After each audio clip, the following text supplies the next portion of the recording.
Survivor India में आपका स्वागत है दोस्तों यह एक एजुकेशनल चैनल है जिसके उद्देश्य से सभी लोगों की सहायता करना जिनके पास समय या संसाधनों की कमी है लेकिन जो पढ़ना चाहते हैं और अपने दम पर आगे बढ़ना चाहते हैं। हम ऐसे छात्रों को एक ऐसा मंच प्रदान करना चाहते हैं जहां सभी लोग अपनी पढ़ाई पूरी कर सकें और सशक्त बने, जीवन में आगे बढ़ें, समाज को और बेहतर बना सकें। हमारी इस राष्ट्र देवता की प्रति सच्ची श्रद्धांजलि है। इस चैनल का पूरा लाभ लेने के लिए सब्सक्राइब कर, पूरी तरह फ्री है ये चैनल, एंड सपोर्ट करें। दोस्तों हम आगे बढ़ते हैं।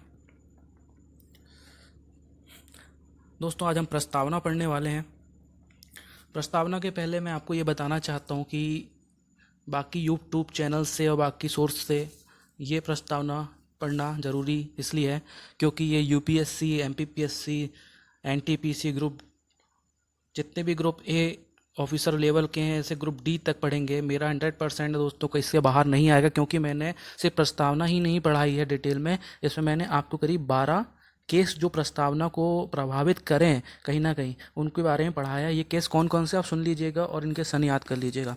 केशवानंद भारती विश्व, मैंने केरल राज्य पढ़ाया, 1973 में ये केस हुआ था। बेरूबारी यूनियन केस 1960 के मामले पढ़ाए हैं जो 1960 में हुआ था। गोकलनाथ केस 1967 मैंने पढ़ाया इसमें। भारतीय जीवन बीमा केस 1995 के बारे में इसमें पढ़ाया मैंने। सिंथेटिक एंड केमिकल्स बनाम यूपी केस हुआ था 1989 में, वो भी मैंने पढ़ाया है दोस्तों। मिनर्मा मिल्स लिमिटेड एवं अन्य बनाम भारतीय संघ एवं अन्य 1789, ये भी केस हुआ था। 1989 में हुआ था, 1789 का इसमें कुछ मैटर था। एयर इंडिया वैधानिक नियम बनाम यूनाइटेड लेबर यूनियन एवं अन्य 1997 केस मैंने आपको पढ़ाया है दोस्तों इस वीडियो पे। SR बिम्बई बनाम भारत संघ 1994 में केस हुआ था जिसकी वजह से प्रस्तावना प्रभावित हुई थी। RC पौंडपाल बनाम भारतीय संघ 1993 मैंने पढ़ाया है दोस्तों। मोहनलाल त्रिपाठी बनाम डिस्ट्रिक्ट मजिस्ट्रेट 1992। तो टोटल 11-12 आपको केस पढ़ाए हैं जिसकी वजह से प्रस्तावना प्रभावित हुई है दोस्तों। और एक बात और दोस्तों, ये पूरे यूट्यूब में किसी ने भी नहीं पढ़ाया है, चाहे मैंने देखा बड़े से बड़े चैनल हों, ये डिटेल नहीं पढ़ाया है। एंड आपको अब तुच्छ बेसिक सवाल नहीं पूछेगा, आपको डिटेल में ही पूछेगा। और मेरा मकसद यही है कि आपको 100% पढ़ाऊँ और आपका एटीट्यूड ऐसा रहना चाहिए कि पूछो कहाँ से पूछना है, आप ऐसे तैयार रहें। ठीक है, हम आगे बढ़ते हैं दोस्तों। ये प्रस्तावना है, आप देख सकते हैं, इसके बारे में मैं डिटेल में पढ़ाऊंगा आपको आगे। ये जो लिखा हुआ है दोस्तों, संविधान की उद्देशिका। हम भारत के लोग आज ये संविधान अपनाते हैं, समाजवादी धर्मनिरपेक्ष राष्ट्र को गले लगाते हैं। मिलेगा हर तरह का न्याय, बोलने की आज़ादी, मिलेगी समानता सबको, देश की जो आबादी, बंधुता बढ़े हर एक से, हर व्यक्ति इज्जत पाए, राष्ट्र हमारा रहे अखंड, एकता बढ़ती जाए। 26 नवंबर 1949 को दृढ़ निश्चय हम करते हैं, संविधान की अंगीकृत आत्मार्पित करते हैं। दोस्तों ये तो एक भावना थी और प्रस्तावना संविधान की आत्मा है। और जब कोई बड़े से बड़ा जज अटकता है किसी केस में, वो तय नहीं कर पाता कि हम न्याय कर पा रहे हैं या नहीं कर पा रहे हैं, तो वो प्रस्तावना को दोस्तों 2 से 3 बार पलट के देखता है और ये देखता है प्रस्तावना की आत्मा और उद्देश्य को मैं पूरा कर रहा हूँ कि नहीं। दोस्तों 13 दिसंबर 1940 को नेहरू जी ने उद्देशिका इसलिए पेश की थी ताकि संविधान का प्रारूप कैसा हो, संविधान कैसे बने और संविधान जनता के साथ कैसे न्याय और रहम कर सके। तो आगे बढ़ते हैं दोस्तों। आई होप मैंने आपको अच्छे से एक्सप्लेन कर पाया हूँगा। दोस्तों प्रस्तावना भारत के सभी नागरिकों के लिए न्याय, स्वतंत्रता, समानता को सुरक्षित करती है और लोगों के बीच भाईचारे को बढ़ावा देती है। प्रस्तावना की शुरुआत हम भारत के लोग से शुरू होती है और 26 नवंबर 1949 अंगीकृत पर समाप्त होती है। दोस्तों हम बोलते हैं हम भारत के लोग, और अमेरिका में क्या बोलते हैं, हम भारत के हम अमेरिका के लोग, है ना। ऐसे अमेरिका की से ही अपन ने प्रस्तावना ली है और लैंग्वेज हमने ली है ऑस्ट्रेलिया से। प्रस्तावना की भाषा ऑस्ट्रेलिया से ली है और प्रस्तावना कहाँ से ली हमने, अमेरिका से। ये जरूर याद रखिए, क्वेश्चन पूछता है।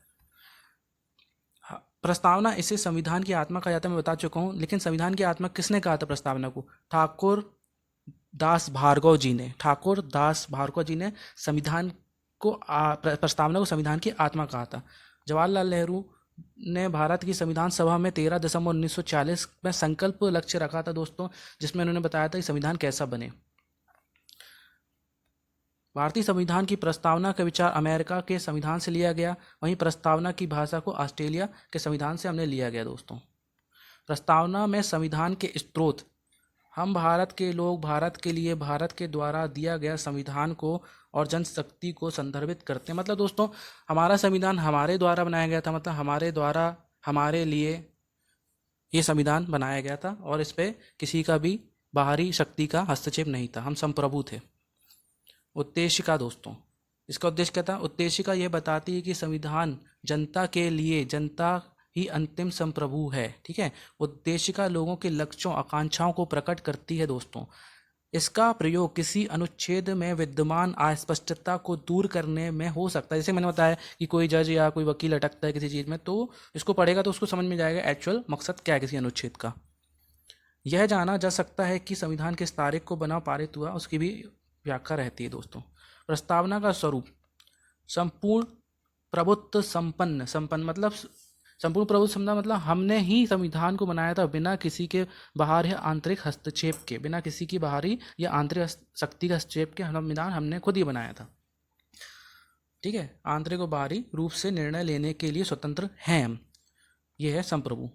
साम्राज्यवादी राज्य के सभी आर्थिक और भौतिक और अभौतिक संसाधनों पर अंतिम रूप से राज्य का अधिकार होगा। ये किसी एक व्यक्ति के हाथ में केंद्रित नहीं होगा। मतलब दोस्तों, समाजवादी मतलब पूरे समाज के लिए शक्तियों का बंटवारा। राज्य के सभी आर्थिक, भौतिक, अभौतिक संसाधनों, जितने भी संसाधन है, पेट्रोल है, पानी है, गेहूं है, चावल है, खाद्यान्न है, सब जो है उसके लिए। और सामाजिक जोड़ा क्यों गया, कब गया था? 1976 के 42वें संविधान संशोधन द्वारा समाजवादी और पंथनिरपेक्ष शब्द की प्रस्तावना को जोड़ा गया था। समाजवादी व्यवस्था भी है हमारी और मिश्रित अर्थव्यवस्था भी है। समाजवादी कैसे दोस्तों? समाजवादी इसमें प्रॉफिट नहीं देखा जाता। जैसे कि आपको कई चीज़ों में सब्सिडी मिलती है, गैस में मिलती है, बिजली में मिलती है, कई जगह आप सब्सिडी का फ़ायदा उठाते हैं, जो कि गवर्नमेंट घाटा झेल रही है लेकिन फिर भी सब्सिडी दे रही है। तो समाज को आगे रखना यही समाजवादी व्यवस्था है। और ये जोड़ा गया था 1976 के 42वें संविधान में। और अपने डॉक्टर राकेश सिन्हा हैं, प्रोफेसर हैं और बीजेपी के स्पोक पर्सन भी आपने टीवी चैनल पे देखा होगा। उन्होंने समाजवाद शब्द को बोला कि ये फालतू में डला है, इसको अलग कीजिए। उन्हें पिटीशन लगाई। देखते हैं इन फ्यूचर जो होगा मैं आपको अपडेट देता रहूँगा। प्रस्तावना, पंथनिरपेक्ष धर्मनिरपेक्ष राज्य का कोई अपना धर्म नहीं होगा, सभी धर्मों का समान आदर किया जाएगा। मतलब हमारे देश का कोई भी धर्म नहीं है और हमें सभी धर्मों का आदर करना चाहिए, सभी लोगों को इज्जत दी जाएगी। लोकतंत्र गणराज्य सामाजिक, आर्थिक और राजनीतिक न्याय भाग 4 में वर्णित किए गए हैं। दोस्तों मैं आपको आगे पढ़ा दूंगा। लोकतंत्र गणराज्य मतलब लोगों का तंत्र, गणराज्य है अपना। ठीक है, इसमें क्या कहा गया है? सर्वे भवन्तु सुखिनः सर्वे सन्तु निरामया, मतलब सबका सुख, सबके द्वारा निर्भय, सभी लोग सुखी होंगे, निर्भय होंगे, किसी को कोई टेंशन नहीं होनी चाहिए, सभी बढ़िया जिएं। प्रस्तावना में प्रभाव डालने वाले वाद विवाद मतलब केस। अब इसको ध्यान से सुनिएगा, ये पूरे यूट्यूब में कहीं भी नहीं है, इकट्ठा एक पैकेज के रूप में वीडियो में। ठीक है, पूरे केस मैंने प्रस्तावना से रिलेटेड आपको समझाया है। अब आप ना समझ पाए तो इसमें आप ही गलती होगी। बेरूबरी यूनियन केस कब हुआ था? 1960 में हुआ था। सुप्रीम कोर्ट ने यह कहा था कि प्रस्तावना संविधान का हिस्सा नहीं है।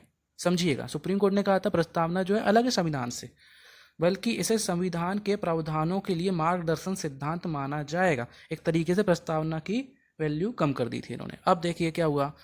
अब हालांकि केशवानंद भारती बनाम केरल राज्य का वो 1973 वो हुआ था 1960 में। इसमें सुप्रीम कोर्ट ने फैसला बदल दिया। सुप्रीम कोर्ट ने क्या कहा?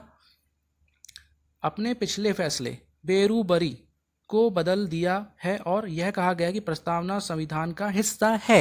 मतलब इन्होंने फिर तो प्रस्तावना को पावर दे दिया, जिसका अर्थ यह हुआ कि संविधान के अनुच्छेद 368 के तहत संशोधन किया जा सकता है। प्रस्तावना में संशोधन किया जा सकता है 368 के तहत, इस एक अधिकार मिल गया, क्योंकि आर्टिकल 368 के तहत हम संविधान में कहीं भी संशोधन कर सकते हैं। लेकिन इसमें एक शर्त रखी गई थी, हालांकि ऐसे संशोधन से संविधान का मूलभूत ढांचा प्रभावित नहीं होना चाहिए, बदलना नहीं चाहिए, जो कि उद्देश्य है, जो कि आत्मा है।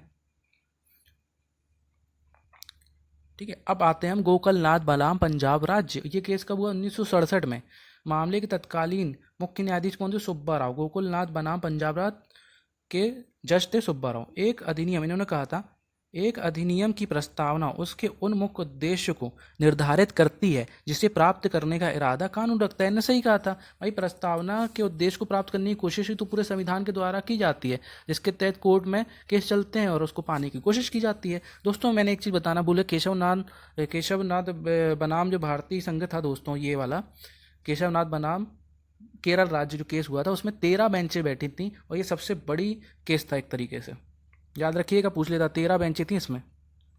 अब मिनर्वा मिल्स लिमिटेड एवं अन्य बनाम भारतीय संघ एवं अन्य 1980 का केस का मामला क्या है। सुप्रीम कोर्ट क्या कहती है, संविधान पीठ ने समाजवाद को इस प्रकार समझा था कि राष्ट्र संविधान में मौजूद मौलिक अधिकारों, राज्य के नीति निर्देशक तत्व डीपीएसपी के सिद्धांतों के आपसी समन्वय के द्वारा अपने लोगों को सामाजिक आर्थिक न्याय दिलाने का प्रयास करेगा। इन शॉर्ट इसको बोल सकते हैं कि समाजवाद की प्रॉफिट को ना रख के और भी चीज़ों को ना रख के सिर्फ क्या है, लोगों के लिए न्याय, मौलिक अधिकार। और डीपीएसपी क्या है दोस्तों, डीपीएसपी वो है जिस एक आदर्श है जिसको सभी राज्यों को उसका पालन करने के लिए कहा गया है, जो कि जिसमें हम केस नहीं कर सकते, जो नॉन वादेबल है, मतलब नॉन केस वाला है, उसको एक आदर्श के रूप में दिया गया, हम ऐसे चलाएं, लेकिन वो करे ना करे राष्ट्र के ऊपर रहता है।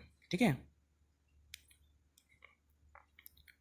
वहीं एयर इंडिया वैधानिक निगम बनाम यूनाइटेड लेबर यूनियन एवं अन्य 1997 में केस में इसी चीज़ को एक स्टेप आगे बढ़ा दी। के मामले में यह कहा गया था कि संपत्ति संबंधों, कराधानों, सार्वजनिक व्यय, शिक्षा, सामाजिक सेवाओं में परिवर्तन किया जाना संविधान के तहत एक समाजवादी राज्य की अवधारणा को वास्तविकता में बदलने के लिए आवश्यक है। मतलब इन शॉर्ट एयर इंडिया ने वैधानिक बनाम यूनाइटेड लेबर यूनियन में कहा था कि भाई अगर ज़रूरत पड़ती है समाज के लिए भलाई की तो शिक्षा संबंधी मामलों में, व्यय, सार्वजनिक कराधान संबंधी मामलों के तहत समाजवादी राज्य की अवधारणा का वास्तविकता में बदलना चाहिए। मतलब सही में इसमें चेंजेस कर सकते हैं और हम इसको लोगों की भलाई के लिए यूज़ कर सकते हैं। एक स्टेप आगे बढ़ा दिया था इसने। अब सिंथेटिक एवं केमिकल्स लिमिटेड बनाम उत्तर प्रदेश राज्य 1989 के मामले में सुप्रीम कोर्ट ने क्या किया दोस्तों, अभिनिर्मित किया था कि शब्द सब प्रभुत्व संपन्न मतलब जिसमें कि राज्य के पास संविधान द्वारा दिए गए प्रतिबंधों के भीतर सब कुछ करने की स्वतंत्रता हो। संप्रभु संपन्न मतलब कि आपको पूरा हक है कि आप लोगों की अच्छी भलाई के लिए, स्वतंत्रता के लिए, उनकी लाभ के लिए पूरे फैसले लेने के स्वतंत्र है, ये राज्यों को दिया गया था। यह मामला इसलिए महत्वपूर्ण है क्योंकि इसमें कहा गया था कोई भी राष्ट्र का अपना संविधान तब तक नहीं हो सकता जब तक कि वह संप्रभु ना हो। अब जब हम उसको आज़ादी नहीं देंगे करने की कुछ, तो क्या मतलब फिर संविधान बनाने का, ये कहा गया इसमें। अब दोस्तों आर.सी. पौड्याल एवं अन्य बनाम भारत संघ एवं अन्य 1993 का मामले में इसमें क्या कहा गया कि हमारे संविधान में लोकतंत्र गणराज्य का अर्थ लोगों की शक्तियाँ, इसका संबंध लोगों द्वारा शक्ति के वास्तविक सक्रिय प्रभावी अभ्यास से है। समझ रहे हो, लोकतंत्र गणराज्य का अर्थ बताया गया, इसमें लोगों की शक्तियाँ बताया गया, उनके संबंध लोगों के द्वारा शक्तियों के वास्तविक सक्रिय प्रभावी अभ्यास जो सच में वो यूज़ करेंगे। अब मोहनलाल त्रिपाठी बनाम डिस्ट्रिक्ट मजिस्ट्रेट 1992 में केस हुआ था दोस्तों, उसने सेम एज इट इज़ इसको सपोर्ट किया और एक कदम आगे बढ़ाया। अब देखिए एस.आर. बॉम्बई बनाम भारत संघ 1994 के मामले में शीर्ष अदालत ने 9 न्यायाधीश की पीठ में बैठी और पंथ निरपेक्ष की अवधारणा को संविधान की मूल विशेषता के रूप में अभिनिर्मित किया गया।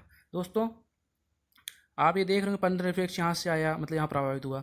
ये दोस्तों मेरा पेज है, आप इसको लाइक कीजिए, शेयर कीजिए एंड मुझे कमेंट कीजिए। अब आप देखिए पीछे चलते हैं, मैं थोड़ा सा समझा दूँ आपको। ये सब केस कहीं ना कहीं किस चीज़ को प्रभावित किया दोस्तों, ये प्रस्तावना का स्वरूप प्रभावित किया। आपने देखेंगे संप्रभु दिया किस केस ने, देखना, समाजवादी किस केस ने दिया, पीछे देखना, ये सब चीज़ें चेंजेस हुई हैं। प्रस्तावना का स्वरूप पूरा चेंज हुआ। पंथ निरपेक्ष लास्ट में पढ़े अपन ने, लोकतंत्र गणराज्य, ये सब अपन ने पढ़ा। ये जो भी केसेस थे, इन केसों ने कहीं ना कहीं प्रस्तावना को मजबूत करने का काम किया और हमारे संविधान को स्ट्रॉन्ग किया, और इसी के तहत हमारा संविधान बना भी और बहुत बेहतरीन बना। दोस्तों संविधान में क्या होता है, एक एक शब्द की बहुत महत्व है। एक एक शब्द में लोग केस हारे आते हैं, केस जीत जाते हैं, मिसयूज़ हो जाता है। जैसे आपको याद होगा इंदिरा गांधी का केस, इंटरनल डिस्टर्बेंस का कैसे यूज़ किया उन्होंने, राजनीतिक यूज़ कर लिया, फिर उसको बाद में हटा दिया गया, उसकी जगह आर्म्स रिबिल्स लाया गया कि मतलब हथियार संबंधित अगर इंटरनल कुछ होगा मामला तभी उसको लगाया जाएगा।